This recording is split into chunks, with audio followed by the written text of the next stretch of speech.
अस्सलामुअलैकुम वरहमतुल्लाहि वबरकातुहू जी। क्या हाल चाल है आप सबकी? उम्मीद करती हूँ सब ठीक होंगे। खुश आमदीद जी एक छोटे से व्लॉग में। ये व्लॉग जो है ना मैंने बनाया था तकरीबन सैटरडे का व्लॉग है। ये बहुत गर्मी थी, मैं बाहर जा रही थी, इतनी शदीद धूप थी ना, लेकिन आज साथ साथ हवा भी चल रही थी तो बड़ा जो है ना वो इस वजह से गर्मी का एहसास कम होता है। नॉर्मली गर्मी अच्छी खासी होती है ये।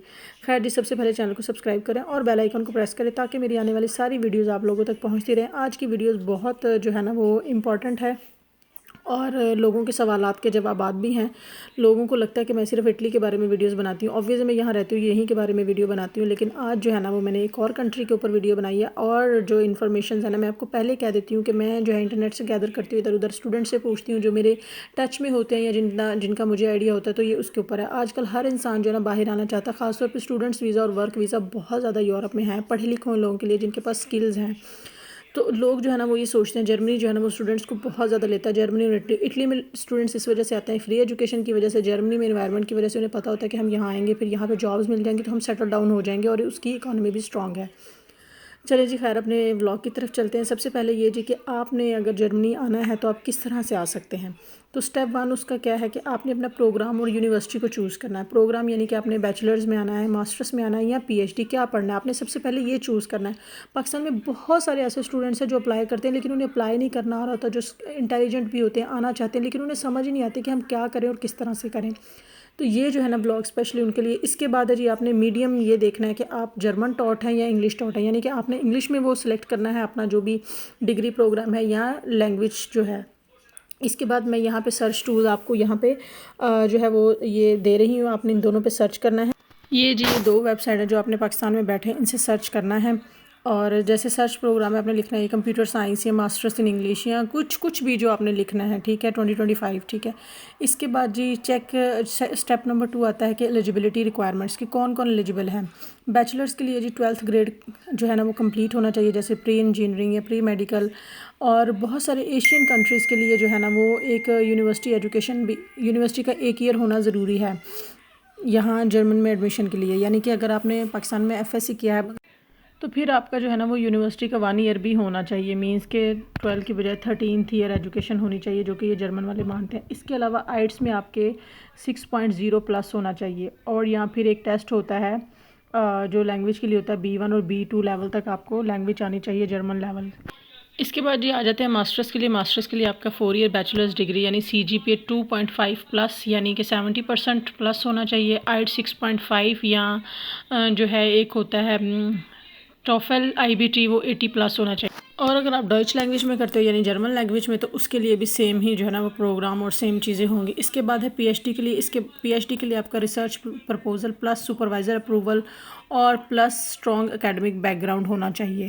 इसके बाद स्टेप थर्ड आ जाता है रिक्वायरमेंट ऑफ डॉक्यूमेंट। क्या डॉक्यूमेंट प्रिपेयर करने हैं। हर यूनिवर्सिटी स्लाइटली अलग होती है, बट कॉमन डॉक्यूमेंट्स ये होते हैं कि ट्रांसक्रिप्ट यानी कि आपका मैट्रिक का ट्रांसक्रिप्ट, आपका FSC या बैचलर मास्टर्स डिग्री का। इसके बाद डिग्री सर्टिफिकेट यानी कि अटेस्टेड होना चाहिए। पासपोर्ट कॉपी, CV यानी कि यूरोपास फॉर्मेट प्रेफर्ड होता है CV जो है। इसके बाद स्टेटमेंट ऑफ पर्पज़ यानी कि मोटिवेशन लेटर जो है आपको यूनिवर्सिटी की तरफ से। इसके बाद रिकमेंडेशन लेटर यानी कि एकेडमिक प्रेफरेंसेस आपकी। इसके बाद आइट्स या जो भी आपका टेस्ट होगा जो मैंने इधर अभी नीचे मेंशन किया, उनके स्कोर्स। इसके बाद APS सर्टिफिकेट यानी मैंडेटरी अगर आप जा रहे हैं PhD में for Indian, Chinese and Vietnam students, ठीक है। और पोर्टफोलियो यानी कि क्रिएटिव फील्ड्स, डिज़ाइन, आर्किटेक्चर, सब कुछ आपका। इसके बाद ये स्टेप 4 आ जाता है कि अप्लाई थ्रू करेक्ट पोर्टल। किस पोर्टल के थ्रू आपने अप्लाई करना है। सबसे ऑप्शन नंबर 1 आ जाता है यूनी असिस्ट पोर्टल, यानी यूनिवर्सिटी के जो असिस्ट पोर्टल होते हैं ना, वहाँ से जर्मनी के जो है ना 170 प्लस यूनिवर्सिटी के ना यूनी असिस्ट प्रोग्राम के थ्रू एप्लीकेशन एक्सेप्ट करती हैं। तो मैं आपको यहाँ पे जो है वो वेबसाइट बता रही।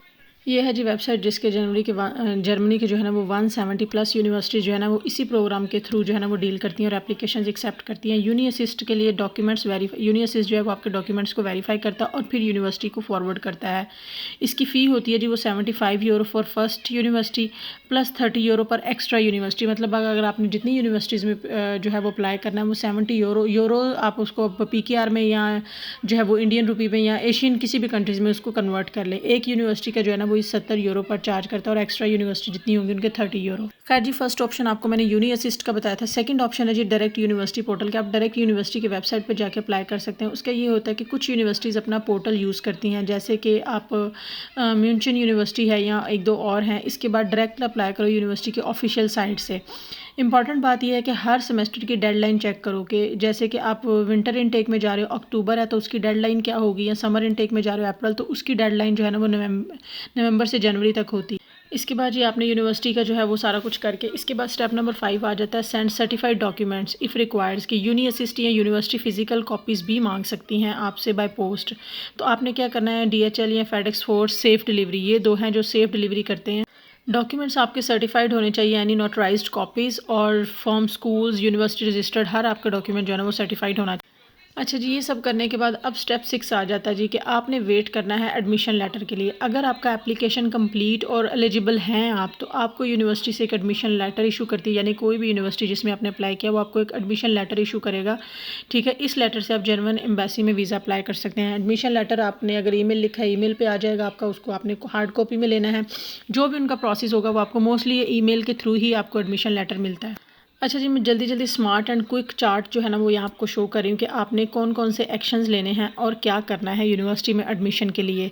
तो उसकी मैं एक पिक्चर आपको शो कर रही हूँ, आपने सेम इसी तरह सारे स्टेप बाय स्टेप काम करने हैं। अच्छा जी, ये क्विक समरी ये है कि जी आपने सबसे पहले कोर्स सेलेक्ट करना है कि आप बैचलर में जा रहे हो, FSC में जा रहे हो, और उसके बाद आपने जो है अपना सारा मैंने आपको बता दिया कि अपनी एलिजिबिलिटी चेक करनी है, फिर डॉक्यूमेंट्स इकट्ठे करने हैं, फिर यूनिवर्सिटी है डायरेक्ट पोर्टल के थ्रू आपने काम करना है, फिर डॉक्यूमेंट्स सबमिट करने हैं, और फाइनली अल्लाह करे कि आपको यूनिवर्सिटी का लेटर आ जाए, तो इसके बाद बाकी सारे स्टेप्स होते हैं।